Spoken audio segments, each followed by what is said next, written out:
बता दें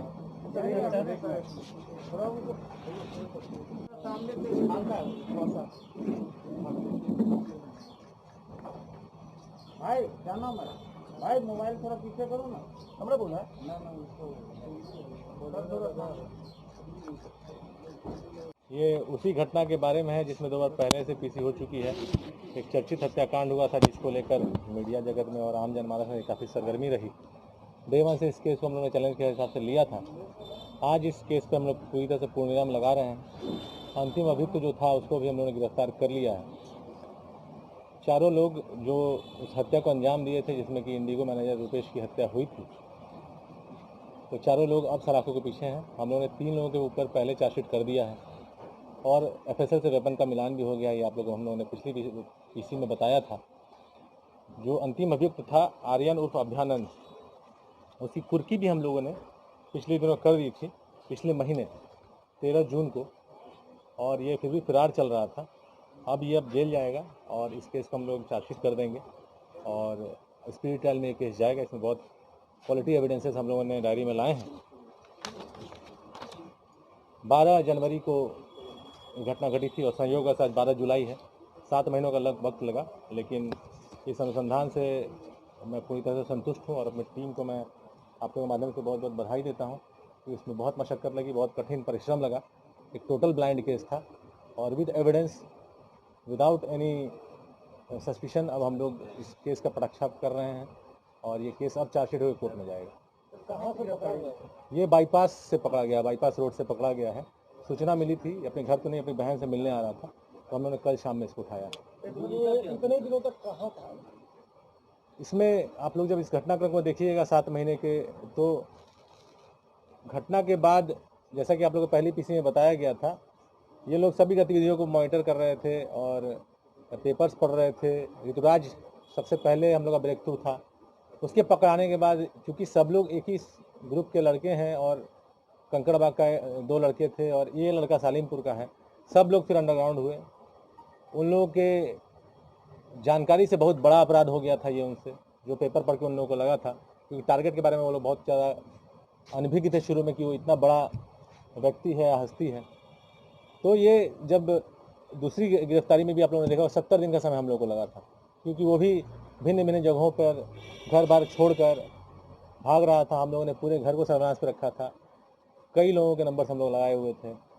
इस जो व्यक्ति, अंतिम व्यक्ति जो आर्यन है, इसके साथ भी ऐसा ही कुछ था।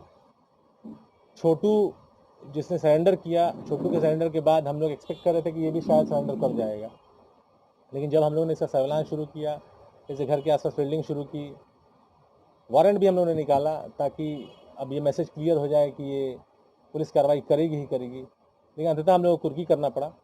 बेसिकली ये लड़का कभी छत्तीसगढ़, कभी बंगाल, कभी हरिद्वार, लेटेस्ट ये हरिद्वार से लौटा है, उत्तराखंड से, और कुर्की करने के बाद इसमें थोड़ी सी इसको आस लगी कि अब पुलिस शायद इस केस को जब परस्यू नहीं करेगी, अब कुर्की करने के बाद केस को चार्जशीट कर दिया जाएगा।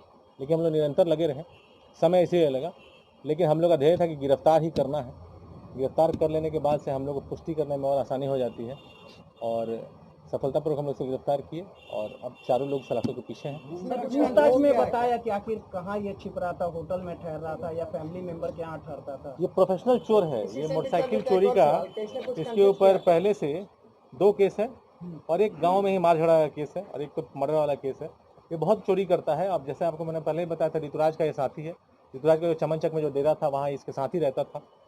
तो ये बेसिकली लॉजेज में, धर्मशाला में ऐसे ही रह रहा था। इसका कोई ऐसा कोई ठिकाना नहीं था, किसी के साथ नहीं था।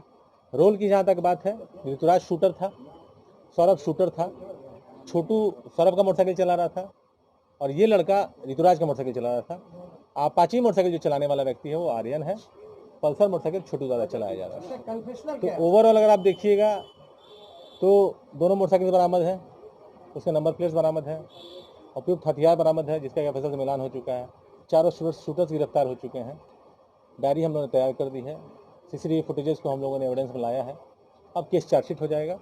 3 लोगों में पहले से चार्जशीट हुआ था, और हम इसको ट्रायल में अब हम लोग ले जाएंगे। कन्फेशनल जो आप पूछ रहे हैं, कन्फेशनल उसी समरूप है, मोटिव वही है, मोटिव में कोई संशय नहीं है। लेकिन इस केस ने इतना एयर लिया था, इतना चैलेंज था इस केस में, बहुत तरह के उतार चढ़ाव इस केस में हम लोगों को देखने के लिए मिले। अब हम लोग इस केस का पटाक्षेप कर रहे हैं पूरी तरह से। ऑफकोर्स स्पीड ट्रायल में जाएगा।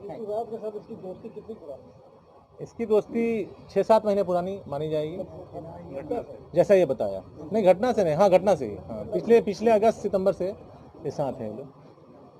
इसको इस तरह से हम लोग मान रहे हैं, जो डेरा था चमनचक वाला, वो डेरा संभवतः अक्टूबर में लिया गया डेरा है, जो मुझे धुंधला याद आ रहा है, और ये उस डेरा में शुरू से रह रहा है।